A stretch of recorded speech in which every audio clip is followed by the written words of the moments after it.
टनलमध्ये आग लागली तर अर्थात फायर एक्सटिंग्विशर असतोच, पण तसे युनिट्स रिस्पॉन्ससाठी आत पण आपण त्याची सोय करणार का? कारण वेगळ्या वेगळ्या फायरसाठी वेगळ्या वेगळ्या गोष्टी असतात. कधी फोम असतो, कधी पाणी असतं, कधी सँड असते. तर ह्याच्यावर मंत्री महोदय लक्ष देऊन आपले MSRDCचे किंवा गृह खात्याचे हॅझमॅट आणि फायर एक्सटिंग्विशर युनिट्स तयार करणार का? मुळामध्ये ही जी घटना झाली ती घटना झाल्यानंतर सगळ्यात महत्त्वाचं की आपल्या ज्या केंद्रीय कंपन्या आहेत ज्या अशा प्रकारची वाहतूक करतात त्यांच्या इकडे अशा परिस्थितीत सॅल्वेज करण्याकरता जे इक्विपमेंट पाहिजे ते नव्हते.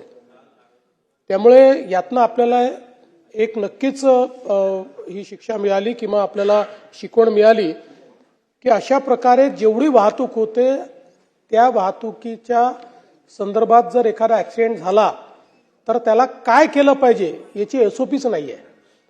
ती इतके वर्ष वाहतूक करणाऱ्या कंपन्यांजवळही नाही आहे आणि आपण तर नवीन आहोत त्यामुळे आपण करण्याचा विषय नाही आहे. आणि म्हणून आपण हे आदेश दिलेले आहेत.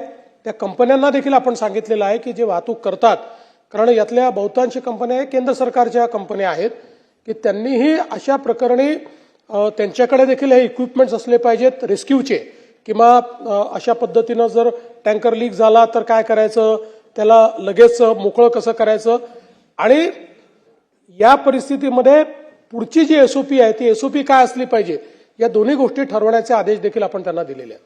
महामार्ग अतिशय झपाट्याने आपण सगळीकडे करतोय, रस्त्यांच्या रुंदी होत आहेत, पण त्याचबरोबर तेवढं ट्रॅफिक देखील वाढतंय. त्यामुळे माझी सरकारला माननीय मुख्यमंत्री महोदयांना विनंती आहे की एखादं हेलिकॉप्टर ठेवावं.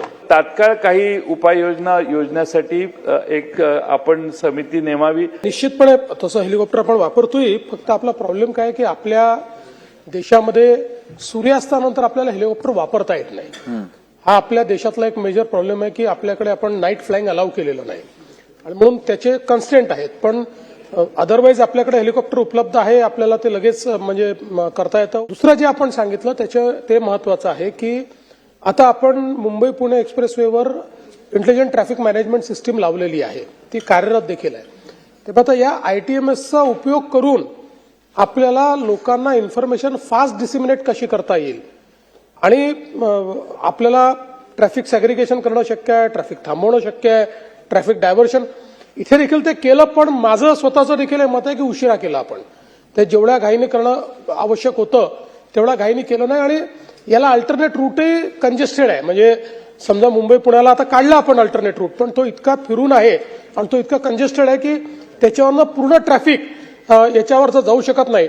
तथापि या सूचना दिल्या जातील की अशा परिस्थितीमध्ये ITMSचा उपयोग करून अगदी इंडिव्हिज्युअल व्यक्तीलाही कसा SMS जाऊ शकेल अशा प्रकारचं त्या ठिकाणी इन्फ्रास्ट्रक्चर तयार करण्याचे आदेश हे देण्यात येतील. तर हे जे प्री डिफाईन्ड रूट्स आणि जे मुख्यमंत्री महोदय सांगत होते की SOPs, मी आपल्याला विनंती करेन की लवकरात लवकर SOP बनवून ह्या प्री डिफाईन्ड रूटवर रस्ता स्मूथ असायला पाहिजे. इव्हॅक्युएशन प्रोसेस, कारण ट्रॅफिक गाड्यांचं इव्हॅक्युएशन एक वेगळं, पण लोकांना कसं त्या रिस्कमधून बाहेर काढता येईल मी आपल्याला विनंती करेन. सजेशन फॉर ऍक्शन निश्चितपणे याच्यावर कारवाई केली जाईल.